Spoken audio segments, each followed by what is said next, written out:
Why, hello everyone. Welcome to Redneck Ways.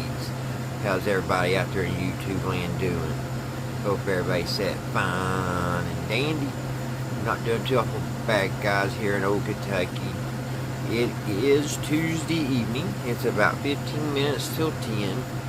And I was just trying to find something to watch, get interested in before I go to bed. I thought I'd shoot a video, because I came across something that I've always been very interested in, and because I love buildings, I love old buildings. Actually, the building where I worked was built in the 1900s, and that's about the only part of my job I like. I love that old building.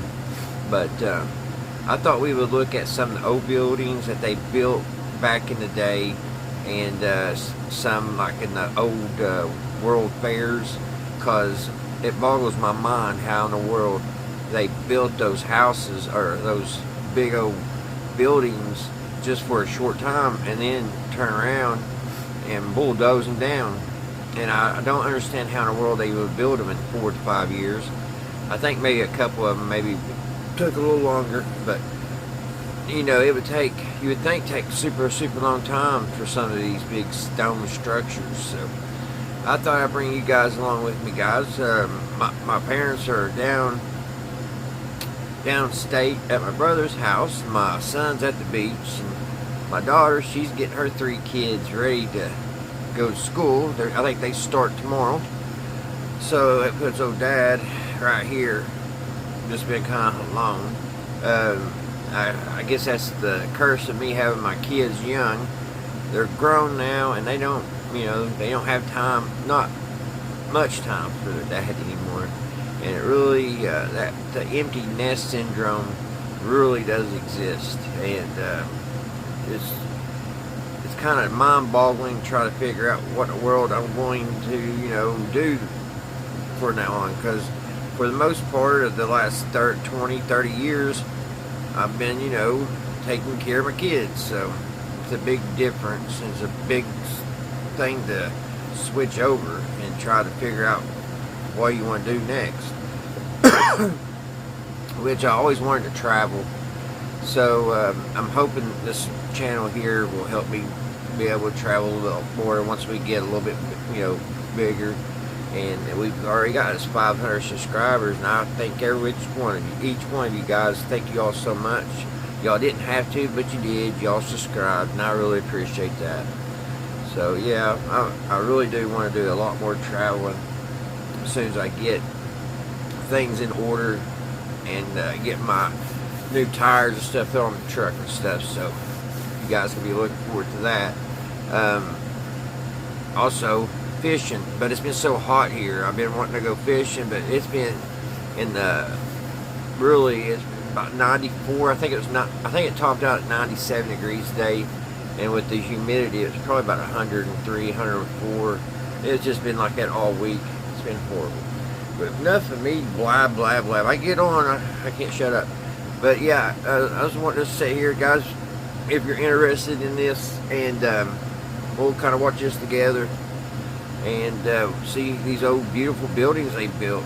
And I don't know if this video is going to go into conspiracies or not. I watched the first 2 minutes of it, and it piqued my interest. So alrighty, guys, let me get everything ready. I gotta turn that air conditioner way down. So I'll be back. Alright, guys, this is the World's Fair in Chicago in 1893. This is a short one. I played one video a minute ago, but they didn't show no buildings. It was a bunch of soldiers. Let's see. See if this one's better. Come on, go. The 1893 Chicago World's Fair was a triumph, but there was a darker side. African Americans were excluded, indigenous people were exhibited, and the fair would become forever linked with a serial killer. This is the incredible story of the 1893 World's Fair. The 1893 World's Fair was considered a remarkable achievement, not least because it took place just 22 years after Chicago was gutted by fire. Between October 8th and 10th, 1871, a huge inferno ripped through the mostly wooden city. National Geographic reports that an estimated 300 people were killed and 17,500 structures were destroyed. The Wow. cost of the damage was around $200 million. With 90,000 of the city's 324,000 residents now homeless, looting broke out. Martial law was also declared on October 11th and lasted for several weeks. However, Chicago's leaders saw an opportunity to rebuild a bigger, better, more fireproof city. Fortunately, the railroads and meat plants, Chicago's main industries, were still intact. New laws required buildings to be constructed of fireproof materials, although it took another smaller fire in 1874 to convince architects and builders to take these measures seriously. In 1890, Chicago beat rivals New York, Washington, D.C., and St. Louis in the contest to host the 1893 World's Fair. The city ultimately raised more money than its rivals from wealthy investors including Marshall Field, the city and state, and ordinary citizens. The organizers' first priority was designing and constructing the landscape that the fair would take place upon. For this, they hired America's most famous landscape artist, Frederick Law Olmsted, and his business partner, Harry Codman, who sadly died before he could see their plans come to fruition. The fair organized their design around a series of artificial lagoons and waterways, complete with artificial islands. One of the main attractions was the Basin, a huge pond in the Court of Honor, which featured the 65-foot gold-gilded statue of the Republic, a robed woman holding a globe and a staff. Guests could travel between exhibits by traditional Venetian-style gondolas or on newfangled electric-powered boats. Several boats also served as attractions in their own right. The Viking was a traditional Viking ship that was built in Norway and sailed across the Atlantic to New York, then on to Chicago. PBS reports that there was also a Japanese dragon boat and replicas of Columbus's 3 ships. Olmsted took special Could you pride in the imagine, fair's guys? gardens, and one country in particular benefited from his obsession. The Japanese pavilion stood on the wooden Why don't we island try to do that looking out on a anymore small instead of garden having known as wars? The Japanese or Osaka Garden, complete with cherry trees. The fair's organizers appointed legendary Chicago architect Daniel Burnham as chief of construction, and he assembled the Avengers of 19th century American architects. Ironically, Could we for a fair do that it? was supposed to celebrate That's the American question. achievements, they agreed on the European neoclassical style for the exposition's main focal point, the Court of Honor. This I was understand. made up of enormous halls It's that like, hosted the back then we could do all this exhibition's stuff These included the machinery hall, without the architectural technology we have building, and now. manufacturers and liberal arts building. But All the now, buildings with all the were painted technology, white, we can't do hence it. they were collectively We referred can't go as to the White moon. City. We can't As beautiful as the probably buildings build all were, these they were only buildings in designed a to be short period of temporary. time. Most were made from a mixture of plaster, Crazy. cement, and a fibrous material called staff. But even after the fair had been dismantled, the legacy of the White City continued. It led to a renewed interest in neoclassical architecture, and it may have influenced the creation of another equally imaginative place. According to the Chicago Tribune, the dazzling achievements of the White City potentially inspired Wizard of Oz author and Chicago resident L. Frank Baum to create the book's Emerald City. The 1889 Paris World's Fair had shown off electric lighting, but the 1893 exposition took the electric revolution to the next level.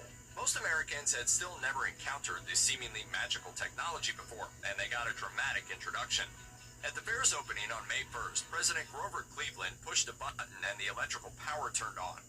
Grover Cleveland spanked me on 2 non-consecutive occasions. Hundreds of thousands of lights illuminated the buildings of the White City. It was the first World's Fair lit solely by electricity, but the spectacle went even further than that. A whole exhibition hall was dedicated to electricity. Guests could witness innovations such as electric sewing machines, irons, laundry machines, an early fax machine, and electric chairs. Could you imagine, guys? There was also the world's first moving sidewalk, the predecessor of the ones used in airports today. All this electricity was provided by one of history nerds' favorite inventors. Yes, the 1893 exposition is part of Nikola Tesla's unbelievable real-life story. Tesla sold his patents for an electrical system based on AC current to George Westinghouse. Westinghouse used them to undercut rival Thomas Edison's General Electric Company and win the bid to supply electricity to the exposition. Heck yeah. But At Edison least he got to still do had a that. presence at the fair. It was the first time many visitors ever saw a light bulb, and he showed off his kinetoscope, an early device showing moving pictures. Although World's Fairs were supposed to unite people from different countries, there were also opportunities to show off what your city and country was capable of. Kind of like the Olympics. Chief of Construction Daniel Burnham was especially keen to outdo the 1889 Paris World's Fair, which had unveiled one of the most iconic structures of all time, the Eiffel Tower. I didn't know that's when they unveiled it. George Washington Gale Ferris Jr. Ferris's original job at the fair was inspecting steel, but after learning that Burnham was looking for a centerpiece, he presented his idea for an enormous wheel spinning on a central axle. This was no carnival attraction. According to the Chicago Architecture Center, it stood 264 feet tall, with 36 gondolas around its outer edge, each able to hold 60 people, thus carrying a total of 2,160 riders at a time. Oh my goodness. And Ferris spent his own money running safety tests. Eventually, he succeeded in convincing Burnham, and the Ferris Wheel became one of the exposition's main attractions, with approximately 1.4 million visitors paying the 50 cent The birth of the fee. Ferris Wheel. I'd really like to take you out. Friend, do you mind? You can't fit more than 2 people in a chair, Noah! The 1893 World's Fair was the backdrop for one of America's most notorious serial killers. H.H. Holmes came to Chicago around 1885 and started working in a pharmacy in Englewood, eventually taking it over. He had a building constructed nearby on 63rd Street, which he ran as a hotel during the fair. Later dubbed the Murder Castle, Harper's reported in 1943 that it contained secret passageways, staircases that led nowhere, rooms with no doors, gas fixtures that led into He was a bedrooms, and a nut. kiln in the basement. Guests and employees got lost in the dark maze, and Holmes would torture them, kill them, and dismember or burn their bodies in the basement. Oh, Many gosh. historians now believe that stories about Holmes and the Murder Castle were exaggerated by the press at the time until they became myth. That said, there's strong evidence that Holmes did murder multiple people, including children, as part of his many insurance scams. Estimates range from 9 to 200, and at one point he confessed to 27, but some of those supposed victims were still alive. According to Harper's, Holmes was caught in November 1894 after murdering a longtime associate to claim the insurance. He was hung in Philadelphia in 1896 for that murder, although a conspiracy theory that he escaped led to his body being exhumed in 2017. Rolling Stone reported that tests confirmed it was indeed Holmes. World's Fairs showed off the latest innovations from around the globe in a variety of industries, and some famous products today tie their histories to the 1893 World's Fair, correctly or not. A common story has Cracker Jack being introduced at the fair by two German brothers, but according to NPR, it's possible that the popular 1908 song Take Me Out to the Ball Game, which name drops the brand, was actually responsible for its success. Similarly, Pabst Blue Ribbon did not win its titular prize at the 1893 World's Fair, although the brewery did take home the award for best beer. Another product supposedly introduced at the fair was Wrigley's Juicy Fruit Chewing Gum. William Wrigley created the flavor in 1893. He had a concession stand at the fair, so it's possible. Meanwhile, Austrian-Hungarian brothers-in-law Emil Reichel and Samuel Ladani had such success selling their Vienna sausages that they started the Vienna Sausage Company, which still dominates And that's hot where dog those came stands today. from. African-American leaders had hoped to use the 1893 World's Fair to show what black people had achieved in just 3 decades since the Emancipation Proclamation began the end of slavery. But while all 44 states at the time were represented, along with many other countries, the organizers refused to let African-Americans exhibit as a collective group. They were What? also excluded from organizing committees and the opening ceremony, and black women were rejected from participating in the women's building. But some black leaders still That's found ways to make crazy. their voices heard, literally. If you know the crazy real-life story of Frederick Douglass, you know he wasn't easily deterred. Douglass was invited to represent Haiti at the fair, and he used the ceremony to make a speech condemning American racism during the fair's dedication ceremony.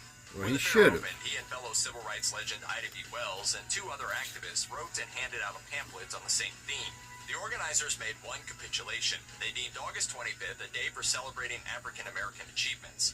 Douglass was set to give another speech. However, when someone in the crowd heckled him about, quote, the Negro problem, he tossed his notes and delivered a blistering on-the-spot rebuke. Although African Americans were not allowed to represent themselves, black and indigenous people from other countries had their own exhibits. But in some ways, these may have been worse than having no representation. The exhibits were excluded from the Grand Court of Honor. Instead, they were housed on the Midway Plassing, the entertainment strip. That's housed in the literal sense. The exposition became a temporary home for people That's representing awful. some Native American tribe and from people from Dahomey and West Africa. As page 54 of the official guide to the fair put it, the idea was that visitors could watch them cook, make trinkets, perform their songs and dances, and go about the ordinary routine of life in their tribes. They were treated more like animals in a zoo. Oh my The God. literature and media that came out of the fair endorsed this twisted perspective through racist cartoons and descriptions. They also associated African Americans with what they saw as the primitive Dahomeans, something Frederick Douglass condemned in his speeches and pamphlet. Fortunately, 2 of the buildings constructed for the 1893 World's Fair are still in use today.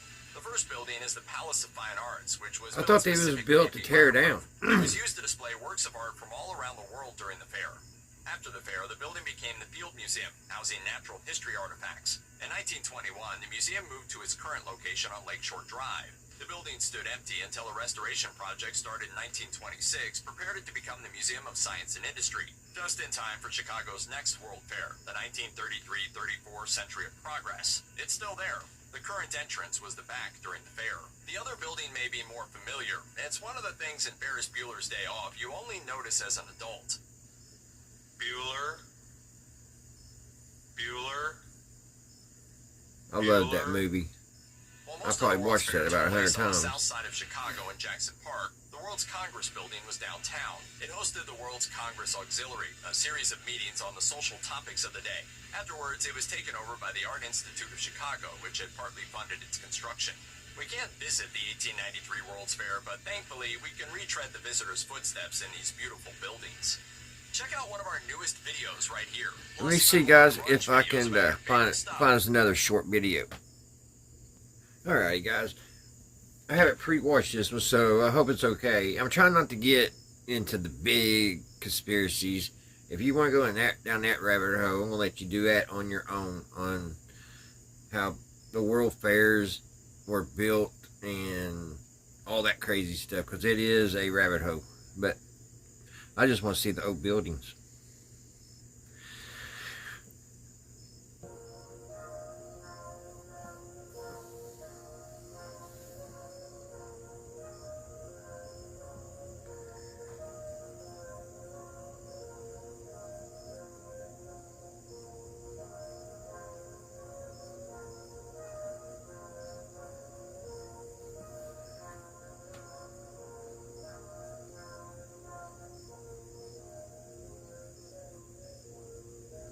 Wow, look at that.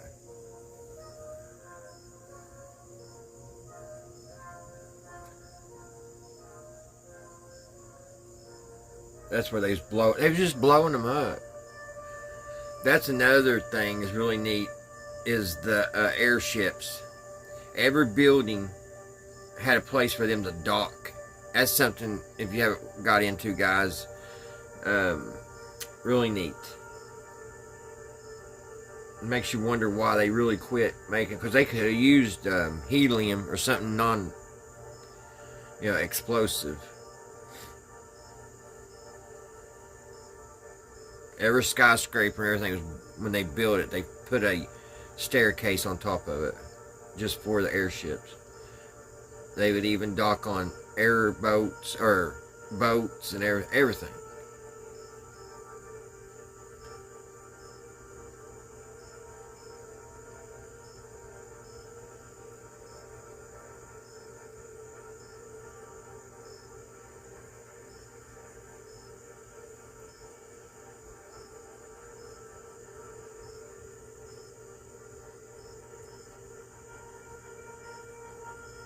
These are just beautiful buildings.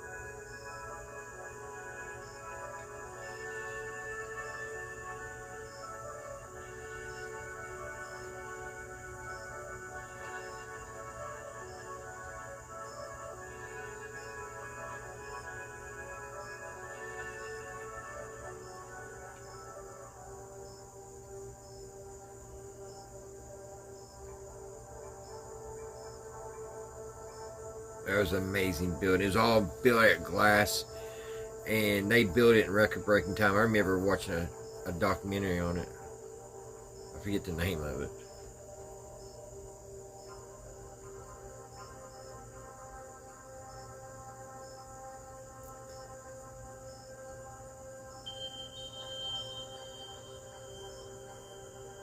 They even had changed the glass.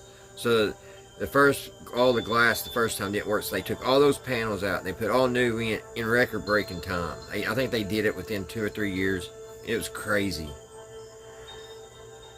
time, how much time they put in. I mean, it wasn't much at all. And then, you know, it was just for the World Fair.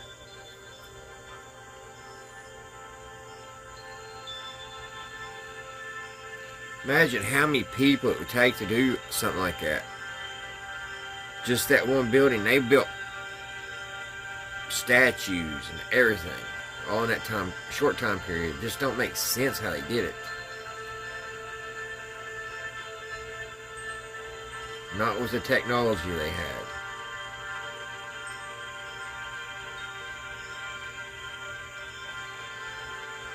But people were harder workers back then, though. But still.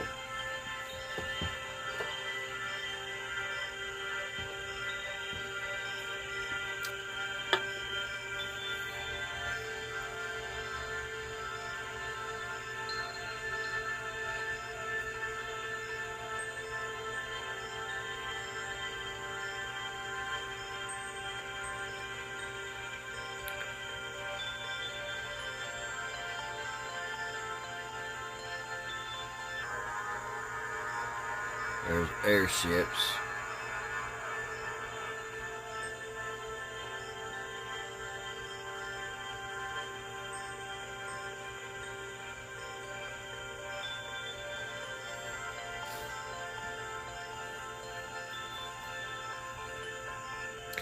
I think this winter when we get back in building our models, guys, I think I want to build an airship. I don't know if they sell a model kit or not for airships. Surely they do.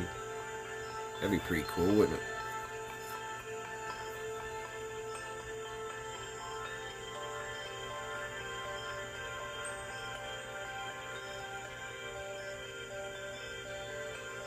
The big old top hats. Beaver hats. Look at that. It's beautiful. Absolutely gorgeous.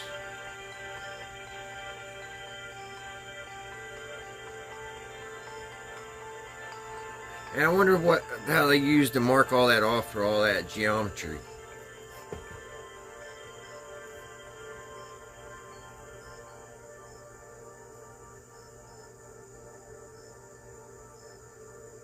Yep, World War II busted a bunch of it up.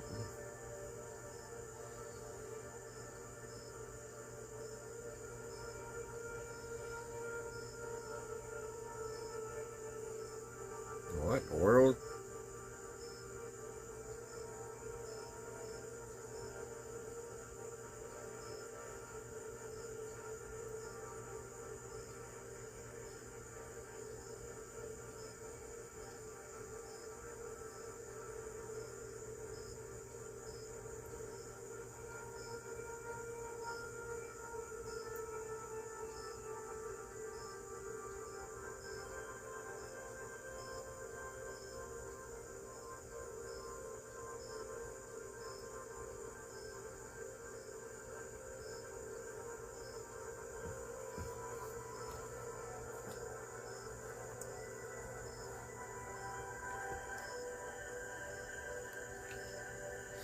Beautiful ship.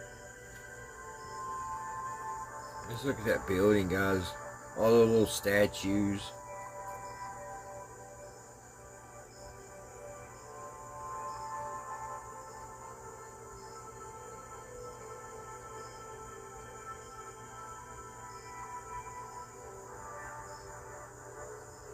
You notice we don't build anything like that anymore.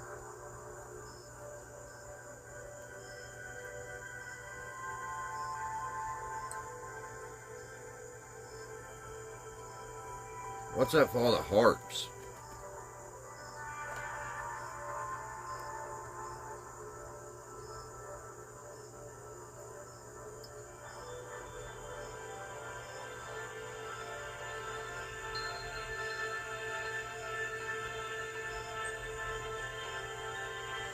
Wow.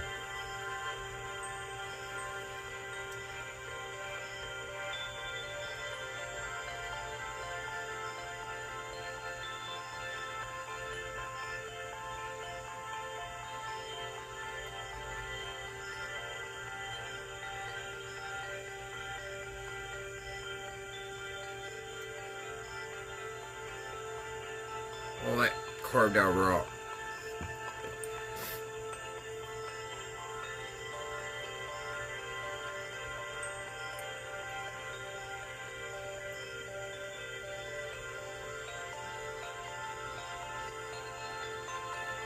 Oh, to be continued. Alright.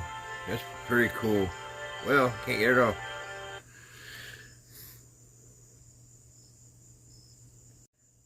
Alright guys, I hope y'all enjoyed that. I sure did. I mean, that is crazy. We don't build anything like that anymore. It's all out recycled cheap stuff. But alright guys, till the next one. Oh, thank you all for hanging out with me and watching a little bit of some of our past. And those airships are just awesome. Alrighty guys, I hope y'all enjoyed that too. Until the next one, I'll see you guys right here. Redneck Ways. Bye guys, y'all have a great Wednesday. Stay safe.